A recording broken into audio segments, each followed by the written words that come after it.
Hello बच्चों, हमने शुरू किया था क्लास 12 बायोलॉजी का chapter 4 that is principle of inheritance and variation, जिसमें अभी तक हमने मेंडल के एक्सपेरिमेंट के बारे में पढ़ा था, मेंडल का कंट्रीब्यूशन के बारे में पढ़ा था, फिर मेंडल की जो ऑब्जर्वेशन आई थी जिसके हिसाब से उसने 2 रूल्स निकाले थे, principle of laws of inheritance बताया था। उसके अंदर जो फर्स्ट लॉ था लॉ ऑफ डोमिनेंस, हमने उसके बारे में पढ़ा था। उस लॉ में क्या बताया था कि जो कंक्रीट डिस्क्रीट यूनिट्स होती हैं जिसके अंदर फैक्टर्स कंट्रोल होते हैं, यानी जो कैरेक्टर कंट्रोल करती है उसको हम फैक्टर्स कहते हैं। ये फैक्टर्स हमेशा पेयर में पाए जाते हैं और ये जो डिसिमिलर पेयर है फैक्टर्स का, वो वन मेंबर जो होता है वो डोमिनेट करता है और जो अदर होता है वो रिसेसिव होता है। ये हमने पढ़ा था। अब इसके आगे की बात की जाए तो लॉज ऑफ सेग्रीगेशन पढ़ना। अब सेग्रीगेशन का मतलब क्या होता है? सेग्रीगेशन का मतलब होता है सेपरेट होना, एक दूसरे से अलग होना।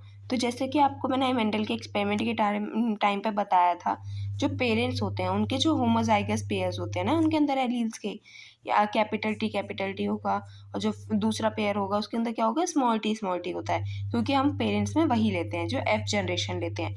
अब उससे जब F1 जनरेशन बनने के लिए क्या होता है, सबसे पहले गैमेट्स बनेंगे क्योंकि सेक्सुअल रिप्रोडक्शन है। तो उससे क्या होता है, जो अभी कैपिटल टी था या स्मॉल टी था, ये डिवाइड होते हैं क्योंकि वो मियोसिस प्रोसेस से गैमेट्स का फॉर्मेशन होता है। अब इसमें क्या होगा कि जो कैपिटल टी है वो एक गैमेट में चला जाएगा, दूसरा कैपिटल टी दूसरे गैमेट में चला जाएगा, वहीं स्मॉल टी के साथ भी यही होगा। उससे क्या होता है 50-50 का चांसेस रहते हैं। अब इसमें तो होमोजाइगस पेयर है तो जितने भी गैमेट्स बनेंगे वो कैपिटल टी के ही बनेंगे, एक जो पेरेंट है, और दूसरे पेरेंट के स्मॉल टी के ही बनेंगे। तो उससे F1 जनरेशन क्या आती है, कैपिटल टी स्मॉल टी की आती है। उसमें क्या होता है कि एक जो पेरेंट है उसके कैरेक्टर्स दिखाई देते हैं लेकिन दूसरे के दिखाई नहीं देते।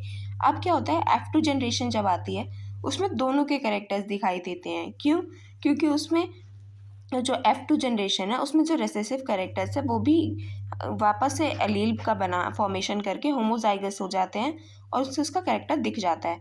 तो गैमेट फॉर्मेशन में क्या होता है, जो पेरेंट्स के जो वो एलील्स हैं वो सेपरेट आउट हो जाते हैं गैमेट फॉर्मेशन के लिए, जिससे क्या होगा कि एक जो कैरेक्टर का जो फैक्टर है वो एक गैमेट में चला जाता है और दूसरा हमारे दूसरे गैमेट में चला जाता है, जिससे क्या होता है एक हेट्रोजाइगस, हमारा F1 जनरेशन में क्या होता है हेट्रोजाइगस एलील का फॉर्मेशन होता है। आई होप आप लोगों को ये सब समझ आया होगा। समझ आया हो तो do let me know in the comment section.